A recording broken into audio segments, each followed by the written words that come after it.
फकीर आदमी है, झोला लेके चल पड़ेंगे जी। लेकिन पूरी दुनिया में आपने ऐसा कोई फकीर देखा है जो 1,40,000 का चश्मा लगाता हो, खुद घूमते हैं 12 करोड़ की मर्सिडीज में, मतलब भिक्षा मांगकर यहाँ पर फॉरेन टूर भी कर लिए और डिजिटल कैमरा भी खरीद लिया डिजिटल कैमरा के रिलीज होने से पहले। और नरेंद्र मोदी अपने आप को गरीब ही नहीं, बहुत गरीब परिवार का बताते हैं। मित्रों, मैं बचपन में रेल के डिब्बे में चाय बेचता था। वाह, क्या फकीरी है। वो भगवान है हमारे, हम उनकी पूजा करते हैं। सच तो ये है दोस्तों कि ये लोग हमारे हिंदू धर्म को ही तोड़ने मरोड़ने लग गए अपने नफरतखोर एजेंडा को फैलाने के लिए।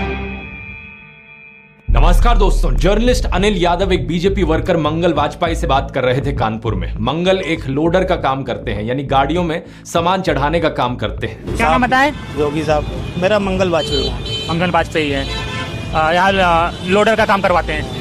साथ ही साथ ये बीजेपी एमएलए महेश त्रिवेदी के लिए वॉलंटियर भी करते हैं। ये उम्मीद जता रहे थे कि बीजेपी इस बार 400 पार करेगी। चुनाव में किसका माहौल है? बीजेपी जीतेंगी, बीजेपी जीतेगी 400 के ऊपर।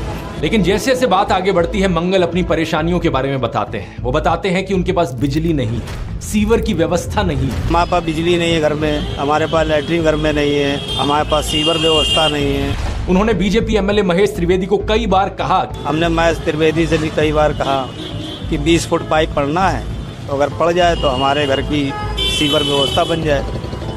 नहीं बन पाई। उन्हें कुछ भी नहीं मिला और ना ही उन्हें कुछ मिलने की उम्मीद है। त्याग तपस्या की मूर्ति है कि कुछ नहीं मिला, लेकिन उसके बावजूद कोई शिकायत नहीं है और ना कोई उम्मीद है मिलने की, और ना उम्मीद है मिलने की। लेकिन फिर भी वो खुद को भाजपा का भक्त कहते हैं। लेकिन ये तो कहा जाता है ना कि भूखे पेट ना होए भजन गोपाला। इस पर मंगल वाजपेयी जवाब देते हैं कि ऐसा कुछ नहीं है, आदमी बालू खाकर भी पेट भर सकता है, यानी कि मिट्टी खाकर भी पेट भर सकता है। सब हो जाता है अगर संत चाह लेगा। अगर संत चाह लेगा तो सब हो जाता है। बालू खा के पेट भर लेता है। इन्हें कोई शिकायत नहीं है। प्रधानमंत्री मोदी को एक परमात्मा मानते हैं, उनकी पूजा करते हैं। ऐसा कैसे हो सकता है कि एक पॉलिटिशियन को लेकर लोग इतने अंधे हो गए हैं? और ये इकलौते नहीं है, मैंने पिछले वीडियो में आपको उसके कई और उदाहरण दिए थे। बीजेपी के टिकट पर तो कुत्ता भी खड़ा हो जाए हम जिता देंगे। ये सच है, अगर कुत्ता भी आएगा उसको भी जिताएंगे। ये तो फिर अंधविश्वास नहीं, भक्त हैं, अंधविश्वास नहीं है, हम भक्त हैं। नहीं, महंगाई मेरे हिसाब से कोई ज्यादा नहीं हुई।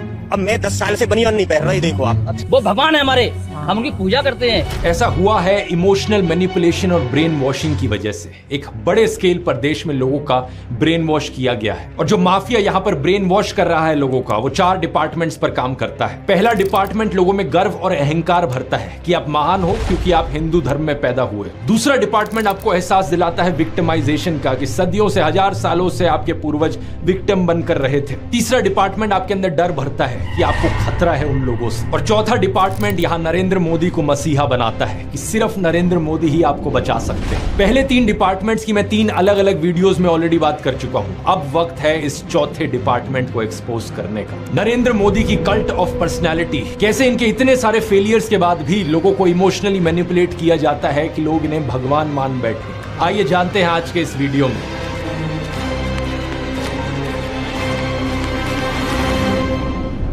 जून 2013 की बात है दोस्तों। राइटर नीलांजन मुखोपाध्याय ने एक किताब लिखी नरेंद्र मोदी के ऊपर। ये एक बायोग्राफी थी। इस किताब में लिखा गया कि कैसे नरेंद्र मोदी जब 6 साल के थे, वडनगर रेलवे स्टेशन पर गुजरात में वो चाय बेचा करते थे। ये चाय बेचने वाला किस्सा तभी से लेकर नरेंद्र मोदी की संघर्ष की कहानी का ये एक मेजर टॉकिंग पॉइंट रहा है। 2015 में जब टाइम मैगजीन ने प्रधानमंत्री मोदी का इंटरव्यू लिया तो उन्होंने बताया कि कैसे वो एक बहुत गरीब परिवार से आते थे, कैसे बचपन में वो चाय बेचा करते थे रेलवे स्टेशन पर। इनकी एग्जैक्ट लाइनें सुनिए। मैं पॉवर्टी में पैदा हुआ हूँ, बचपन में मेरा पूरा बचपन पॉवर्टी में बीता है। मेरे लिए पॉवर्टी एक तरीके की पहली इंस्पिरेशन थी मेरी जिंदगी में। लेकिन कितनी सच्चाई है इन बातों में? बहुत से लोगों ने टाइम टू टाइम सवाल उठाए हैं, जैसे कि नरेंद्र मोदी के बचपन की ये फोटो देखिए। वे 1950 यानी 1950 में पैदा हुए थे। क्या उस समय किसी गरीब परिवार में पैदा हुए बच्चे के पास ऐसे कपड़े होंगे? जरा खुद ही सोचकर देखिए। सूट तक पहन रखे हैं इन्होंने अपनी बचपन की फोटोज में। मैं खुद 1994 में एक मिडिल क्लास फैमिली में पैदा हुआ हूं, लेकिन मेरी तो बचपन की ऐसी कोई फोटो नहीं मिलेगी आपको जिसमें मैंने कोई सूट पहन रखा। और नरेंद्र मोदी अपने आप को गरीब ही नहीं, बहुत गरीब परिवार का बताते हैं। इंडिया टुडे ने इनकी पुराने घर की एक फोटो पब्लिश करी थी, स्क्रीन पर देखिए। बहुत बड़ा घर नहीं है, लेकिन क्या आपको ये 1950s के किसी बहुत गरीब परिवार का घर दिखता है? परिवार में नरेंद्र मोदी के 5 भाई और 1 बहन है। 2 साल पहले नरेंद्र मोदी के छोटे भाई प्रहलाद मोदी ने कहा था कि उन 5 भाइयों में से जिसका नंबर लगता था वो मदद करने चले जाता था। उनके पिता ने पूरी जिंदगी चाय बेची। उन 5 भाइयों और एक बहन को बड़ा किया। इसलिए नरेंद्र मोदी को चाय बेचने वाले का बेटा कहना चाहिए। ये पत्रकारों की गलती है। सब भाइयों ने चाय बेची है, मेरे पिता ने पूरी जिंदगी चाय बेची, पूरी जिंदगी। इसीलिए कहा जाए तो चाय बेचने वाले का बेटा कहना चाहिए, चाय बेचने वाला नहीं कहना।